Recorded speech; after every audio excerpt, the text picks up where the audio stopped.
What's up everybody, welcome back to 2nd Street. In today's video I'm going to be doing a full spoiler review of Captain Marvel and presenting you all with a few theories I have based on the movie, coming right up. Lay around and watch TV, not doing much. It's a life for me. Thank you all so much for tuning into the 2nd Street Marvel today, and make sure you stay to the end where I will shamelessly plug some products and services and continue to flap my gums about a giveaway that I will be doing very soon, so make sure you're subscribed and stuff. Now, as I said, Captain Marvel did arrive in theaters this past weekend, and I want to get into a whole bunch of spoilers and present a few theories that I have based off this movie. But before I get into that, I do want to give a brief review. I have seen this movie 2 times now, and I wanted to give it a second viewing just to see how I was really feeling about this film. This film is actually really fun and entertaining. It's got a good balance of humor and charm, and a lot of the actors really brought their A game in this movie. Now, there are some of the things, it does have some shortcomings, and I'm not going to deny that, but overall, I thought it was really good. And if you ask me, I think it falls right there about the same level as the first Thor movie. And that's certainly not a bad thing, as this is an origin story, and part of the reason I feel that way is in some of the performance that we received from the lead character. Brie Larson was actually really good in this role. I know there was a lot of controversy surrounding her in this role, but I thought overall she did a really good job. There were a few instances where her performance fell a little bit flat, but I think some of that falls on the directors. Samuel L. Jackson, once again, as always, he comes in and knocks it out of the park. He is playing a younger Nick Fury, and you can see through the course of the film, this is definitely a different Nick Fury than we have seen in all of the later MCU films. Or I guess you could say earlier MCU films, however you want to put it. But Samuel L. Jackson does really, really good. Now, Ben Mendelsohn was Talos, the leader of the Skrulls. He did a really good job. He was wearing all those prosthetics, that mask on his face, and his performance still came through. He was funny, he was charming, he was intimidating. He was a whole lot of things in this movie, and he really shined. There's an endless amount of things I could say about his performance in the movie. Okay, moving on to Jude Law. Jude Law in this movie, he's Jude Law. He just comes through and gives a really solid performance. Although I think he could have probably brought the sinister feel a little more. I think he could have brought that a little more. But in the course of the movie, that's not really what his character was there for. Moving on, Djimon Hounsou, he was excellent in this movie, very funny. I wish we got more Korath in this movie. He was very funny, very just kind of really on it. His performance shined through, and he wasn't in the movie very much, but every single instance we got him, I really do wish there was more. Okay, moving on, we got Lee Pace. Lee Pace was playing Ronan once again. He wasn't really in the movie a whole lot, but in the scenes he was in, I guess he served his purpose. I'm not sure that we're going to get much of him later on in any other films.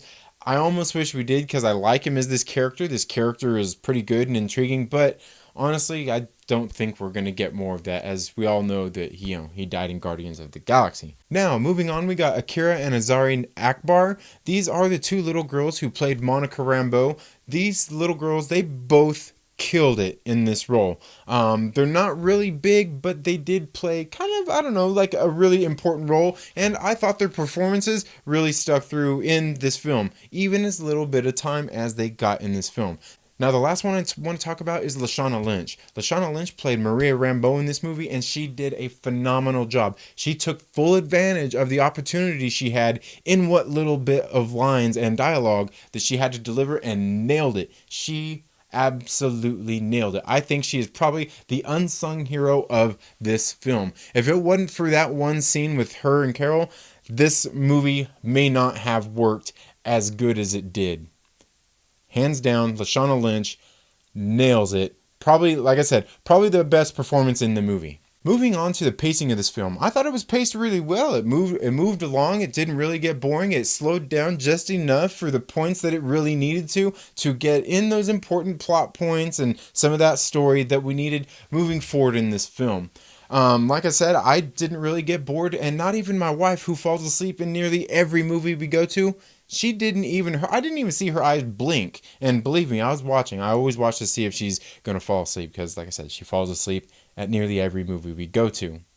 Now, moving on, we can see that Marvel has really almost got their de-aging process 100% nailed. I mean, you can't even tell Samuel L. Jackson. I think probably the worst CG in the movie as far as de-aging was done on Phil Coulson.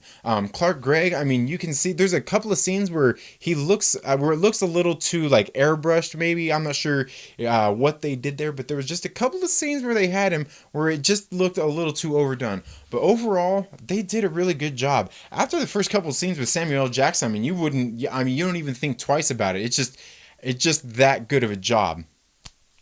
Then after that, we get all the scenes in Hala and everything, and it looked really beautiful. The bad thing is we didn't get to spend enough time there. It was just pretty much what you've seen in the trailer is about all we got. Really, that's about all you got. And I really wish that we would have got more. It would have brought a little more, I don't know, just so we feel a little bit more of the Kree and just like the Kree, the society and seeing how that is. I wish we got a little bit more. Moving on, there were some of the fight scenes that were on the ships that seemed, I mean, the lighting did seem a little dark, and I've heard a lot of people complain about this, but I don't think it's really neither here nor there. I don't think we're really missing a whole lot in those scenes, but also I kind of feel they did this because that's how it would look on the ship. I'm not sure, it doesn't look like they're well lit, and like I said, I don't believe that we really missed much in these particular scenes, and that it was kind of, like I said, the lighting was a little bit dark. I don't think we were missing very much in those scenes. And also, I think there are probably other reasons for that, which come down to the same thing I was talking about if you watch my Aquaman review, is the balancing of the budget here. I think they probably spent a little too much in some areas and a little bit less in other areas. Maybe they had to go back and redo some of the scenes over, and they just didn't have the money for the rendering in their budget to get it all done. Because there are some other things that really kind of bug me, and that is when she fully goes binary, once she gets all her powers and goes binary. And we actually don't even know that it's going binary. I mean, we're just all assuming it is because they didn't really flesh that out in this film as far as calling it what it is. But there are some of the scenes in there where she's going binary and using like her photon blast and everything. It just didn't look that well. It looks like they could have done a lot better job. And I think that goes all together with her photonic blast, and even when she's flying around, it didn't look that good. Certainly not what we've come to expect out of a Marvel movie. And like I said, I think we've been spoiled with a lot of the movies we've had lately, and I think that reflects a little bit in the way a lot of people have felt about this film. Moving on to some of like the writing and the script, I think there was a few offbeat things in here. Like I said, I think some of it was direction. Brie Larson, her character portrayal, I thought was pretty good. But I don't think that she owned the character as much as it owned her. And I think that really kind of showed in her performance. You know how you walked out of Iron Man and you were sitting there like, Robert Downey Jr. is Tony Stark. He is Tony Stark, and that's how you felt. In this, I think she was just like playing Carol Danvers. I don't think that she owned the role. I think I put it a little more on the level of the first Thor movie, where even Chris Hemsworth there, like he was Thor, but I don't feel he owned it in that first movie. Moving on into the second one, like Thor the Dark World, I think he did. And like, I think Brie Larson, she showed other parts throughout the movie, her performance came through and she did really good. And that's why I say in some of these other scenes, it kind of falls flat. I think it's the direction she was giving. There are a few scenes where she's delivering some sarcastic lines, and like, I think they fell a little bit flat because of the way they were, the direction she was giving and how they were delivered. Other than that, I liked a lot of her performance in the movie. She's kind of being snarky and everything, and I really thought it came off quite well in most of the scenes. A lot of people were griping about, the trailers and how she wasn't smiling and everything. I think a lot of that they pulled either out of the movie because you don't really get a whole lot of that in the film. Like I said, overall, I thought she did quite well. And also with some of those offbeat jokes and everything I was mentioning, we all know that joke, the cockpit. Nobody talks like that, okay? I don't think the most chauvinist of males that I know even talks like that or would even say anything like that. It's just ridiculous. It sounds stupid. I mean, the cockpit. Like, I can't even remember the line. It was that ridiculous. I tried to forget it as soon as possible. Now, that actually has to go into the other thing that I had a problem with. I tried to forget it as soon as it happened, and even on the second viewing, I tried to forget about this. This is really my only one big gripe about the movie, and that is the final fight scene where she gets her powers and she goes full binary. It just all happened way too fast. We didn't spend enough time there. From the second they hooked her up to the machine and she went to the Supreme Intelligence, it just really, like that whole like 5 minute span, it just went really terribly. Where they started filling in her backstory. They showed that little montage of when she was a little girl to growing up, her standing up and getting up each time. And, you know, while that's cool, they should have shown that like earlier in the movie. I didn't like that here because I felt it wasn't the right place for it, and it just, all the performance through those whole 5 minutes came off really cheesy. Brie Larson didn't deliver her lines good. She didn't look convincing. It all looked fake and mechanical, and I don't blame Brie Larson. I blame the directors, because I believe she was giving that direction by the directors. The pulling out the chip, her standing up, everything about it screamed cheese. It was literally worse than the cockpit line. It really was. I did not like that whole scene from the second that whole little flashback happened until she started kicking butt and got out of there. I just didn't like it. If anything, they should have spent a little bit more time there, her coming into those powers, and cut out those little flashback scenes. They're not working. It didn't work. I wasn't impressed. It actually took me out of the movie both times. I was kind of annoyed by it, but overall, it wasn't anything that ruined the film for me. Like I said, overall, I think the movie did a really good job. All the actors, they delivered in their performances. If anything, the worst one was Brie Larson's, and I don't believe that was her fault. I believe it was the directors. And, you know, one thing about the directors is these people are used to, Ryan Fleck and Anna Boden, they're more indie directors. They're used to not having like as big a budget and those kinds of things for doing a lot of things that happen in this movie. Luckily, they had other people there to kind of help guide them, I'm sure. But I think that's where some of the shortcomings come from. And I think, you know, honestly, I think a lot of people should probably forgive them for that a little bit, just a little bit. I'm not saying they have to, because it's still a movie that's in the MCU now, and we have to live with it from here on out. So like I said, I give them just a little bit of leeway. Marvel has had success finding people just like this in the past to direct their movies. So, like I said, I can get past these 5 minutes, but there are other things in this film that people feel just didn't quite do it for them. And, you know, and that's okay. That's, you know, that's why it's this movie. That's why I say this movie will be the most highly subjective movie in the MCU to date as to who will enjoy and who won't enjoy this film more or less. For me, like I said, I really enjoyed it. I'm putting it right there at about a 7 out of 10. And it's a solid 7. On my first watching, it was a 7. Now I've got it at a solid 7. It is definitely a good movie. I put it right up there. People compared it to a Phase 1 movie like that's a bad thing. It's not a bad thing. This is an origin story. And, you know, the other bad thing I really have to say about this movie is it's an origin story, but we didn't get any of her origins. We don't learn anything about her family, anything about her mother. We didn't even see her mother. We see her father. We see her brothers. And that's about it. And we don't even really get told that that's her father and her brothers. We hardly even get their names. That part of it was just really sloppily done. Now I'm going to get ready to get into some more spoiler territory. I've covered a couple of things here, but I'm going to go there now, because the one thing I want to bring up, my other major gripe, and I think a lot of other people are griping about this too, and it's not a gripe about women or anything like that. It's not about that. It's about Dr. Wendy Lawson. As we all know, it was Marvel in the comics originally, and I think they made a huge mistake doing this. It was completely unnecessary. The only way I think that this is justified, because we didn't get squat about Carol's background, is if Marvel actually happened to be Carol's mother, because we don't learn who Marvel is. We don't learn anything about Carol's family. And in the comic books recently, The Life of Captain Marvel, we find out that Carol's mom was Marielle, who was sent down to Earth. She was a Kree warrior. She was the strongest Kree warrior. She was sent here. She had kids and la la la la la, the whole story. Okay, to me, that would be the only way to redeem this. If not, they crashed the plane into the mountain and they were doing it at full speed. This was a huge mistake. Even my wife said, why is the doctor a woman? That's my wife that said that. She don't know anything about the comic book history of the characters, okay? She don't know squat about Captain Marvel. But even she said this. And honestly, I think this was probably the hugest mistake that this movie made. And this one, I totally get. I'm not upset by it, but it was just wrong. This was just something they should not have done. There's really no disagreeing with this, if you ask me. There's just not.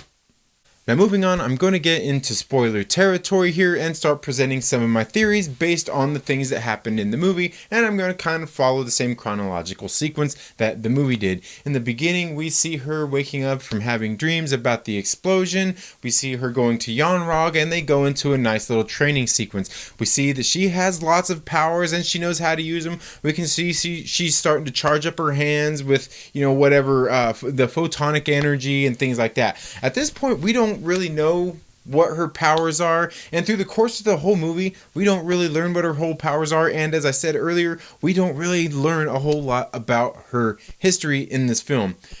After that, we move on to meet the Supreme Intelligence. Jude Law tells her that the Supreme Intelligence basically takes on the form of whoever it is that's important in your life. Now, this is where I have to say, I hope they redeem some of the Wendy Lawson character, because Wendy Lawson is who is the Supreme Intelligence to her. That's the person that comes to her in her vision. It says this is an important person. Wendy Lawson was the doctor that took her on the training flight where they were testing the light speed engine. She was going to take her out into space to the space station and all that stuff. We didn't get none of that in the movie.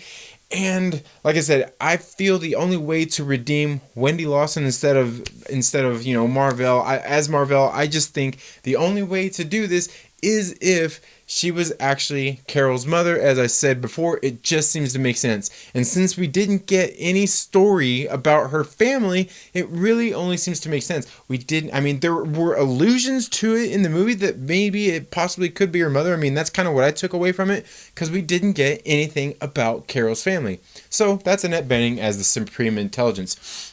Now, we also see in the same scene where they're talking about the little control chip that she has in her neck, and that comes and plays a big part later in the movie. And, the one thing I do have to say, they said that she arrived here without memories, and they gave her powers with, Yonrog's blood and everything, and that's revealed later in the movie.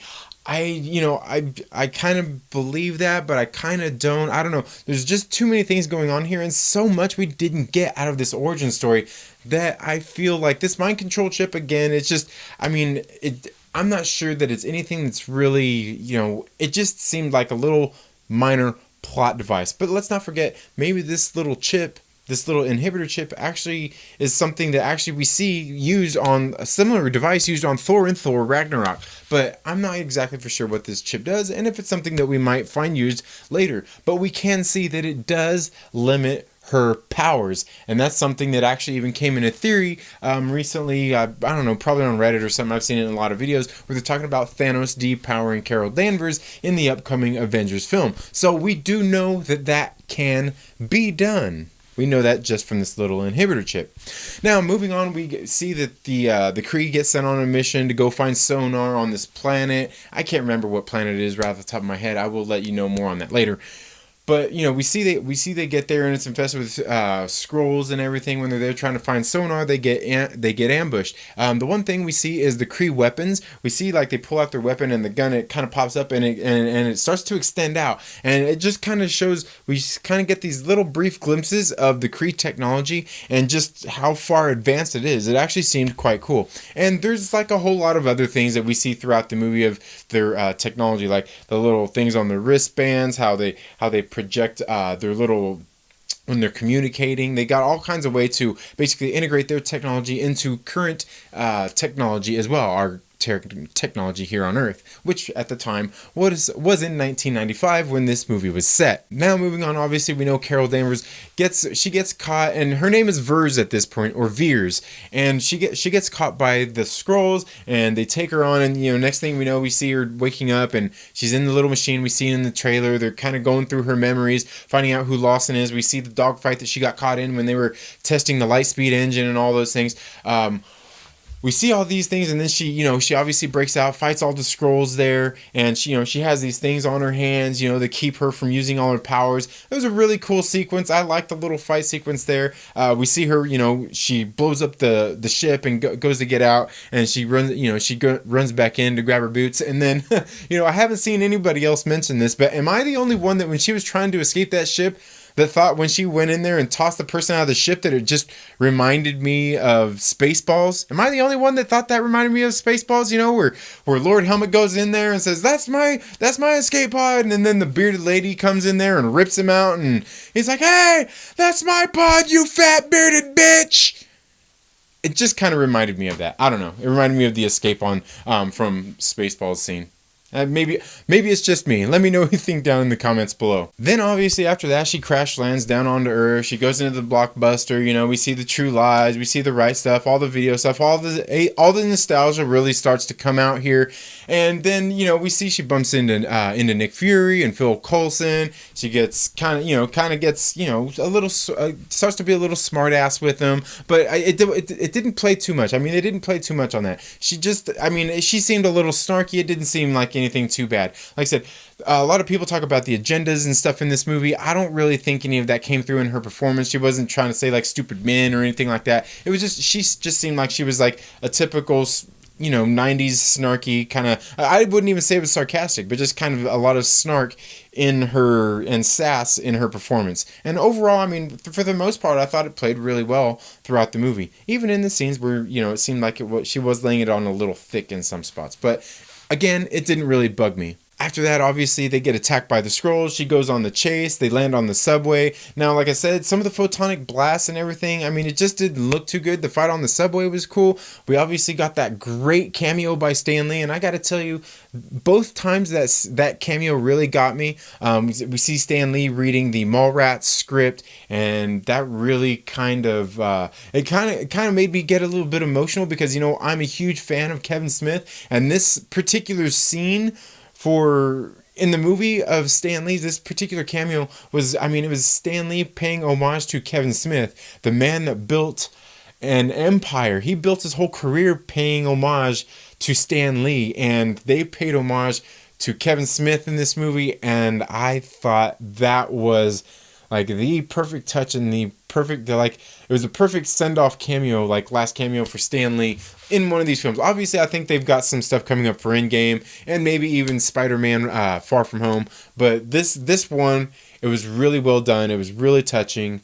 I enjoyed it on so many levels. I can't even get into it. I mean, heck, you probably can't tell, but my eyes even started to get a little watered up just thinking about it. Because it was a really cool homage. Like I said, Kevin Smith built a career paying homage to Stan Lee, and this was a really cool tribute to him and to Stan Lee. And plus, you see the little nod that Carol gives him. I really thought it was a cool scene altogether.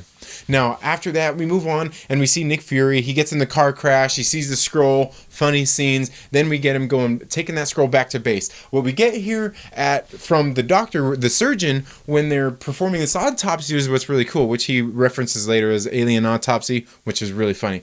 But anyway, we see here the doctor is doing the autopsy on him. He's cutting into him. They're telling him. But the thing here important is that the doctor says this, whatever this guy is, he's not a carbon-based life form like humans. He's not a carbon-based life form. He runs on a different element that is not on the periodic chart. Okay, now this is important. We know Skrulls are relatively new into the cinematic universe, but they existed clear back in 1995. Okay, he's talking about them being an element, basically like an element that's not on the periodic table. Let's not forget that at this point, Tony Stark had not created that new element that he did in Iron Man 2, but there was that element out there floating around. As I have mentioned plenty of times previously, that Dr. Zola created that same element back in 1943, less than a year after they had obtained the Tesseract from Norway. Okay?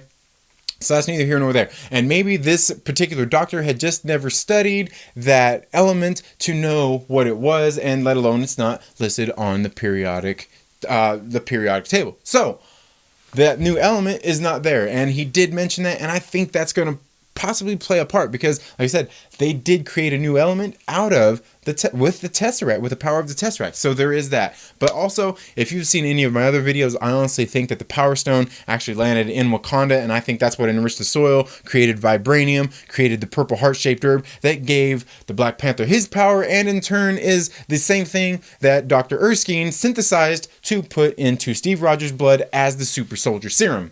And that plays into another theory that I've seen going around about the stones being replicated. And I think that's a possibility of something we may get in Avengers Endgame. I don't know for sure. Moving on. Next, we kind of get where Carol Danvers and Nick Fury, they meet back up in that bar and they have a nice little conversation, get acquainted with each other. Now, a lot of people said they didn't get like what the kind of like the theme of this movie kind of jumped around, like from sci-fi to buddy cop to this to that. I didn't really get any of that. Through most of the beginning part of the film, I was so entertained. I didn't really care. I was just having a good time. It was like kind of like I was along for just, you know, a nice fun ride. It wasn't a wild ride, but it was nice and fun. And up to this point when it kind of slowed down, and I kind of liked the banter they had there, telling each other about their past. You know, we get Nick Fury talking about the toast, and apparently somebody has dug up that in I believe it was Captain America Winter Soldier. He actually, was it that one? I can't remember. That he was actually ate a sandwich, that the sandwich was cut diagonally, but it was a sandwich, not just toast. So who knows? I don't know. That's not anything I caught, but I did think that was pretty funny. Then after that, they go to the Shield base, Project Pegasus base, and the one thing is Nick Fury goes off and talks about his name, Fury. My mom calls me Fury. What's your name? Your mom's name? Fury. Everybody calls me Fury. Okay. Now, while everybody was kind of laughing, I thought this was a funny joke. I think this is a perfect setup for something that happens in the comics where Nick Fury has kids and everything. I mean, before, obviously, Nick Fury used to be a white guy, and now he's Nick Fury. You know, he's a black guy now. And now I think they kind of set that up for future things, because I think at some point Nick Fury is going to be replaced with Fury, and then another Fury, and then another Fury.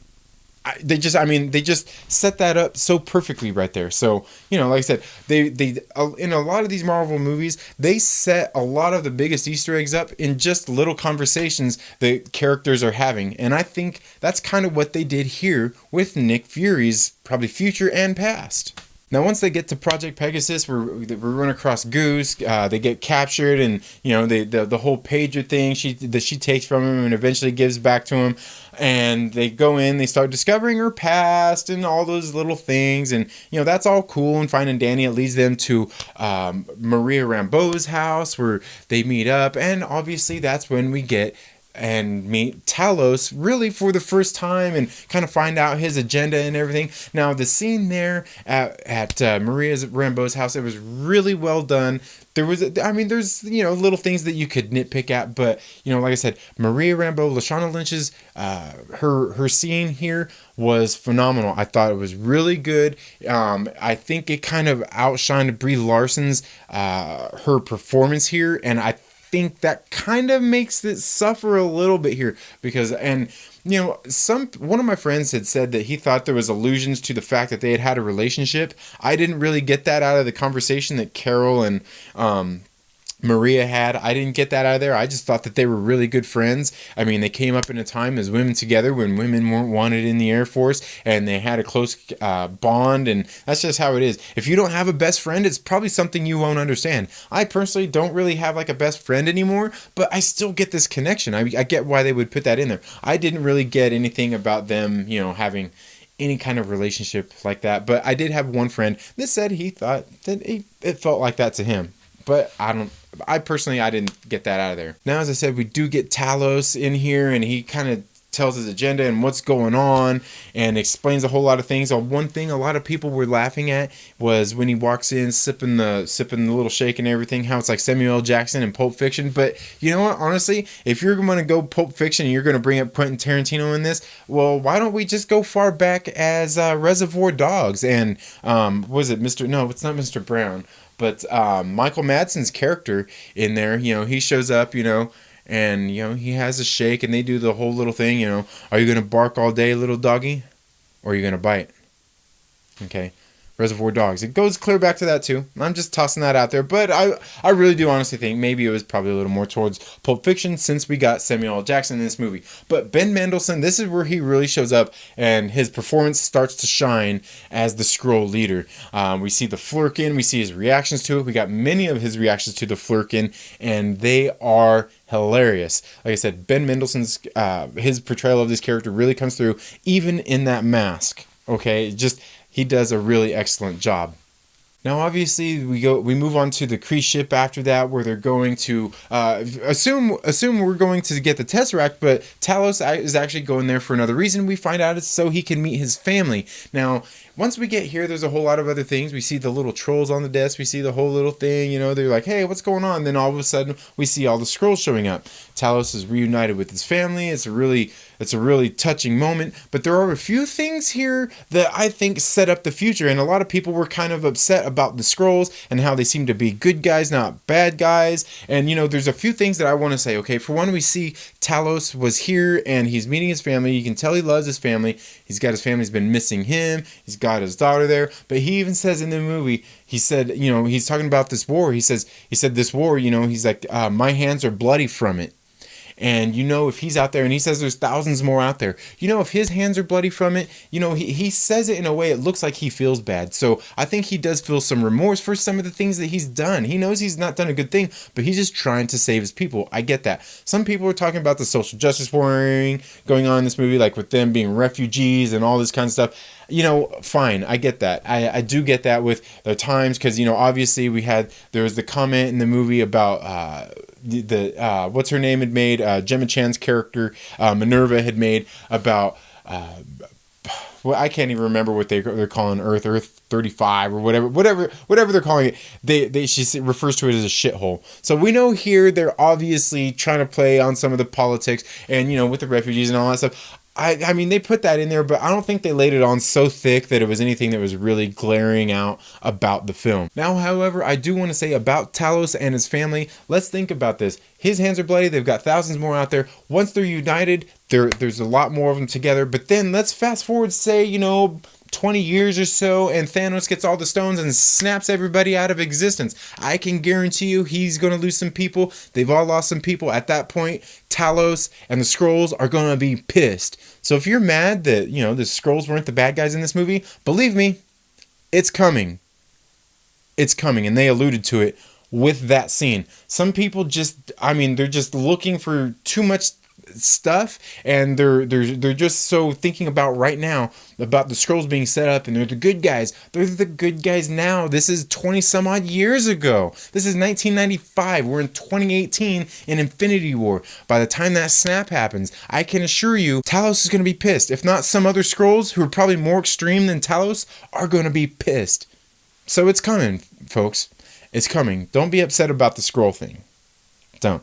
Anyway, moving on, we see that the Tesseract is here on this Kree space station, and they put it in a little Happy Days lunchbox, you know, so they can carry it around. We see that Carol can just pick it up and carry it around, and, you know, it's all good. Whereas, like, you know, a normal human can't do these things, and, you know, we've seen that in the MCU, you know, they kind of go through and explain some of that. However, you know, one thing, we did see Nick Fury pick this thing up in the first Avengers movie and then put it into that little case. So Nick Fury's touched that thing too.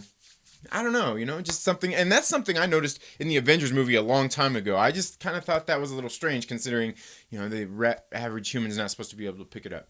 Anyway, they put the Tesseract in this lunchbox to carry it around. The Star Force comes onto the ship. Nick Fury and the Skrulls are trying to make an escape. They get caught by the Kree warriors. And that's when we get this reveal of who Goose is and what a Flurkin is. As, you know, he's, you know, just... You know, you see all the tentacles, he swallows them up, and, you know, the pocket dimensions, you know, all that stuff. They didn't really explain a lot of that in the movie, but anyway, and then we see they got caught, and they put the little kitty in the, you know, the little things, and, you know, Nick Fury makes the joke about Hannibal Lecter, and, you know, it was pretty funny. And the whole time, you know, everybody else is sitting there freaked out by the cat, because they know, you know, they're sitting there holding him. And anyway, so you know, that was a pretty funny little part, you know, when we got to see the reveal of Goose. Now, obviously, at the same time, we got that fight right there with the Star Force, and between the Star Force and Carol. And I actually like this little fight scene. A lot of people I seen people griping about the music they use here. They put "I'm Just a Girl" in there by No Doubt, and to me, it was no big deal. I don't really like grunge and most of these bands and things that they had in this movie anyway. So, I mean, telling me you didn't like this over that fight scene doesn't really matter, because I don't like most of this music that's in the movie anyway. But like I said, for me, it didn't take away from it. It didn't add to it. It was just there. I thought this fight scene was pretty good. Like I said, a lot of people were griping about the darkness of these fight scenes. Like I said, I just think that's how it looks in the ship. This particular fight scene I thought was really good. It kind of made me reminisce about the Punisher movie with Thomas Jane from like what was that, like 2001, 2002. It kind of reminded me of that, his fight with the Russian, though I mean not as good. Don't get me wrong, it wasn't as good as that fight with the Russian, because that fight scene was really good. If you haven't seen that, you should go watch the Punisher with Thomas Jane. Hilarious scene. Anyway, it wasn't quite that good, but it was reminiscent of that. As you know, she's sitting there getting her butt kicked. They've got all kinds of inventive ways of just they're throwing around like the pinball machine and all that stuff. And oh, by the way, the joke about the pinball machine that Nick Fury made, that was pretty funny. If I was sitting here for 6 years, I'd have a high score too. Anyway, okay, so.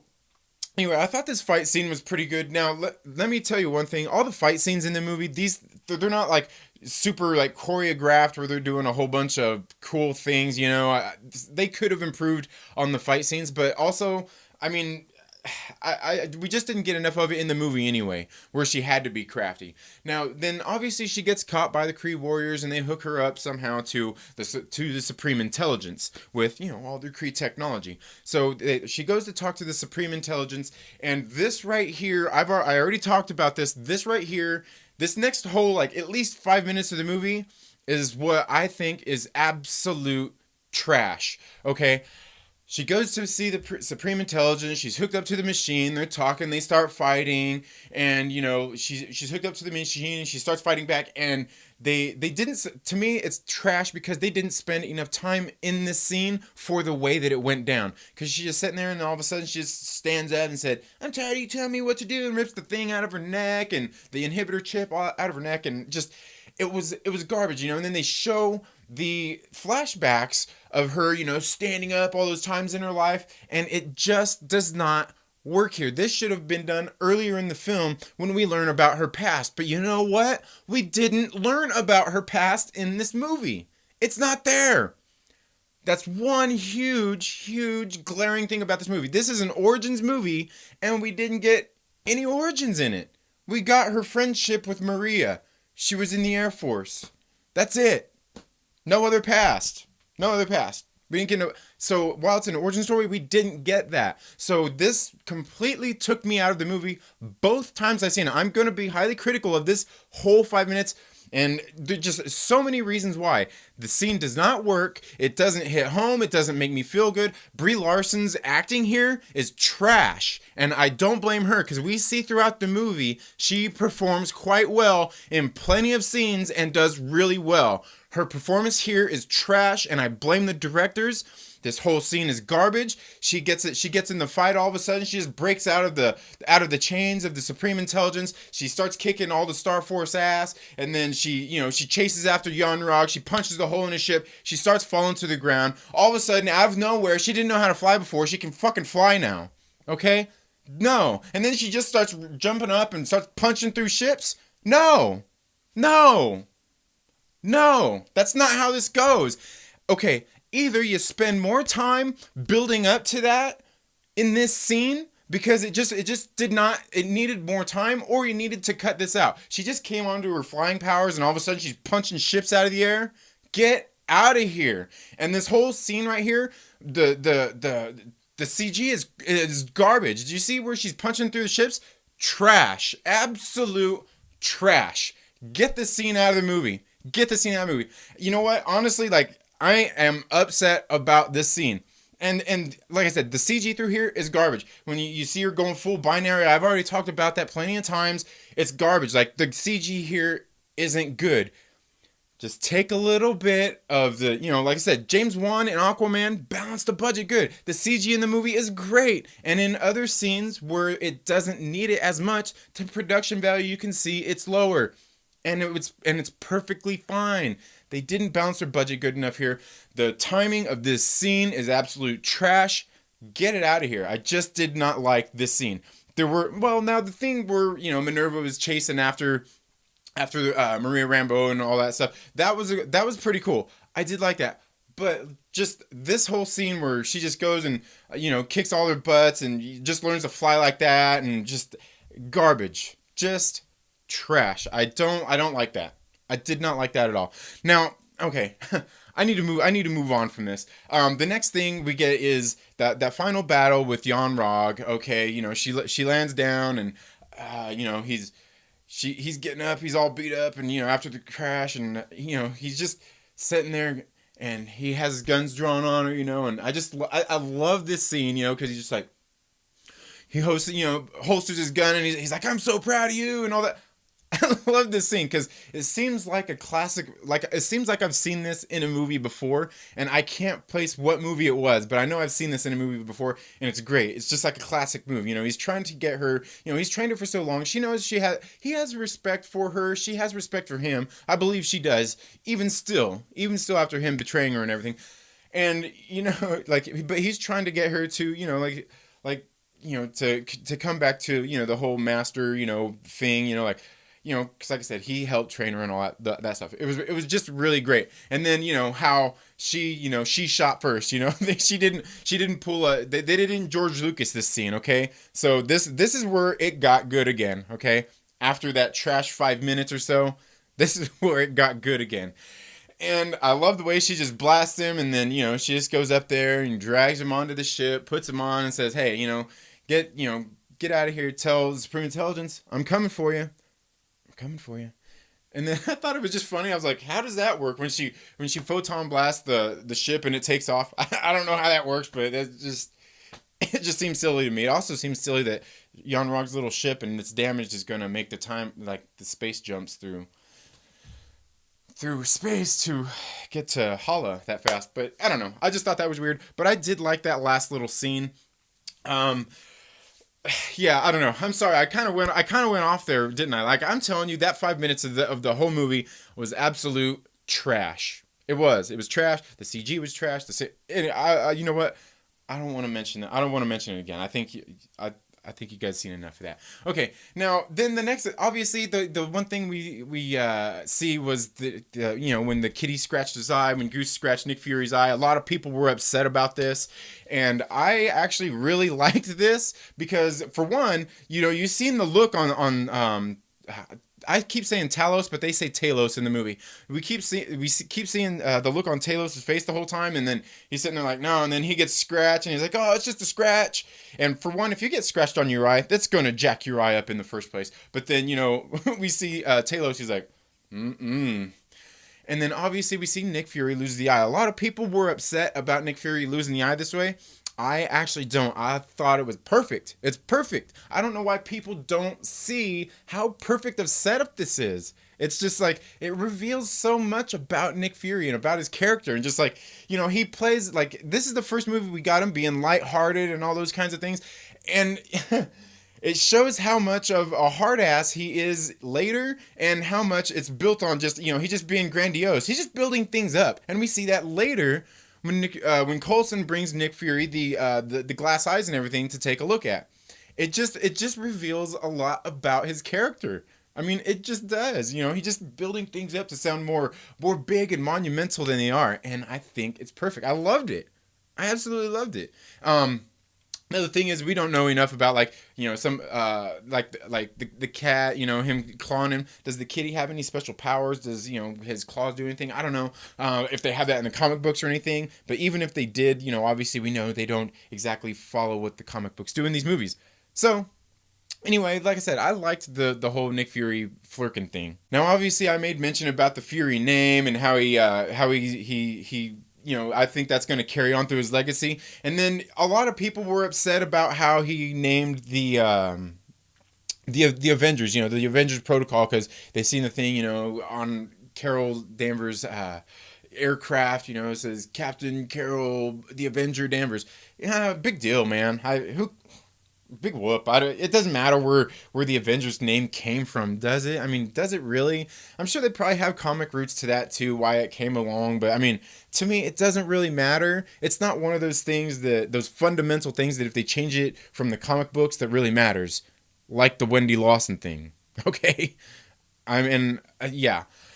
I'll touch more on that in just a second. But like I said, I'm not upset by the way they got the name. It's no big deal to me. Just like the kitty with the scratch, it's no big deal to me. Like I said, I thought the thing was the scratch was perfect because it just shows that Nick Fury's kind of full of it, and he builds things up to be a little more. He just likes he likes to embellish.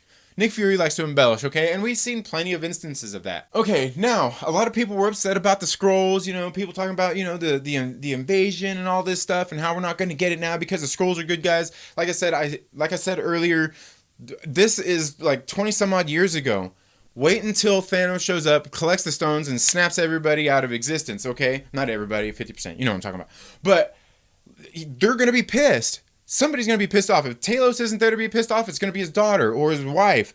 Somebody is going to be pissed off, and they're going to be pissed off, and they're going to come to Earth because they're like, look, we know you at least had the Tesseract here. Where's Captain Marvel at? I thought, she helped us build this new world and all this stuff. They're going to be upset with her too. I guarantee it. Or they're going to be upset with the Avengers for causing all of this stuff by playing with the stones and all that stuff. The man not meant to meddle medley. Now moving back on to Wendy Lawson. Now this has to do with like the Tesseract and Pegasus and S.H.I.E.L.D. I've already talked enough about how the changing of Mar-Vell to a woman I just think is absolutely a bad idea. The only way for them to redeem that is if they make it Carol Danvers' mother, because we didn't learn anything about her family anyway. It just seems ridiculous to me. This was an origin story. She's supposed to be learning about her past, but she didn't learn squat. Now anyway, people were wondering about Wendy Lawson and how she got the Tesseract and what it's doing on the ship. And, everybody thought S.H.I.E.L.D. had it because Howard Stark found it and all that stuff. Okay, she was working with Howard Stark. I truly believe that. But the one thing is like I said, this light speed engine, it's made with the power of the Tesseract. The Tesseract isn't in it. Okay, the Tesseract isn't in it. It's harnessing the power of the Tesseract. Now, to me, if you're harnessing the power of the Tesseract, that means that you found a way to make that new element that Tony Stark made, resynthesized, that Dr. Zola had made. It sounds to me like she actually took and harnessed the power of of the Tesseract and put that into the light speed engine. Because if the Tesseract was there in the light speed engine powering it, the Star Command would have took it when they took Carol back to Hala at the very beginning of the movie. When they took her after she shot it, they would have taken the Tesseract then, because it would have been. We can see that it's still okay. It's setting up in space in the space station, and we know that, like I said, they didn't take it. Nobody else came down and took it. Because like I said, they would have searched for it to take it. And I don't think the Skrulls came down, took it, and took it back up. I just don't, because the Star Command would have taken it right then. So, but how did she get it? She was working with Howard Stark. She was working with Howard Stark and Pegasus and S.H.I.E.L.D., the whole thing. I mean, they all go hand in hand. I mean, it even says multiple times throughout the movies, joint facility. They're doing these things all together. Okay, we seen in that secret base they had the what was it? The stealth bomber that had the S.H.I.E.L.D. logo on there. Are we going to assume that stealth bomber is a regular stealth bomber? I don't think so. Just the same way that the Quinjet was there, and it was, at the time, it was a good piece of technology. Now, I think that's how she got the stones. It was up there, and maybe Howard knew it was gone, maybe he didn't. It doesn't really matter, because I mean it is what it is, and they got it back. We seen at the end the kitty pukes it up like it's a hairball, after swallowing it, so they could carry it, and gives it back to him. Big deal. Okay, cool. We don't know what happens to Goose after that. Now, I think that's all I really have. So, like I said, I think one of the biggest takeaways as far as the Easter eggs and stuff, I think one of the hugest things is, like the doctor was saying, about the Skrulls and about the new element. We never knew anything about that, how they aren't carbon based. Some pretty big things. We didn't learn anything about Carol Danvers in the movie. And, and I don't mean to say like they Mary Sued her in this movie, because I don't believe they did. Because we see at the beginning where she's learning her powers and she's being trained and all that. I don't think they Mary Sued her. I just think maybe through this 5 minutes of the film, they didn't go. It should have been longer. They didn't dive deep enough into that, or they should have done a lot of that a lot earlier in the film. It just did. That's not the way it should have went down. Just like the whole cockpit joke, people don't talk like that. They just don't. They just don't. They never have. Okay. Maybe in a Hollywood movie. That's about it. But like I said, I think that's about it. I think the Skrulls will be back, and I think they will be bad guys. The Tesseract, like I said, it's gonna play some parts. The Nick Fury eye thing, no big deal. That's all I have today, folks. Thank you all so much. If you have anything else that I didn't cover, like any other kind of, theories or ideas, let me know down in the comments below. But anyway, like I said, if you have any thoughts, anything I missed, leave your comments down below. Thank you all so much for tuning into the 2nd Street Marvel today. Before I let you all go, I wanted to tell you all about the Mountain Man Nut and Fruit Company. Mountain Man Nut and Fruit Company are the purveyors of fine nuts, dried fruits, and chocolates. You can find a link down in the description where you can search through hundreds of items and have them shipped directly to your door. Also down in the description are links for Vigilantes for Children, where you can follow them on their social media sites, or even go to their online store where you can buy shirts, hats, and decals to show your support for their cause. Now, as I said, I will be doing a giveaway as soon as we hit 200 subscribers on this channel. I will be doing a giveaway for a digital copy of Warner Brothers Aquaman. To get entered into the giveaway, you have to leave a comment down in the comment section. So make sure you leave a comment down in the comment section. And as always, make sure you're subscribed. Click the little bell so you get notifications anytime we have uploaded new content. And if you like this video, please give it a thumbs up. And while you're at it, make sure you share this video with a friend so we hit that 200 subscribers even faster, and invite them to come hang out with us here on 2nd Street. Have a great day. Wake up at 2 or maybe 3 dubs every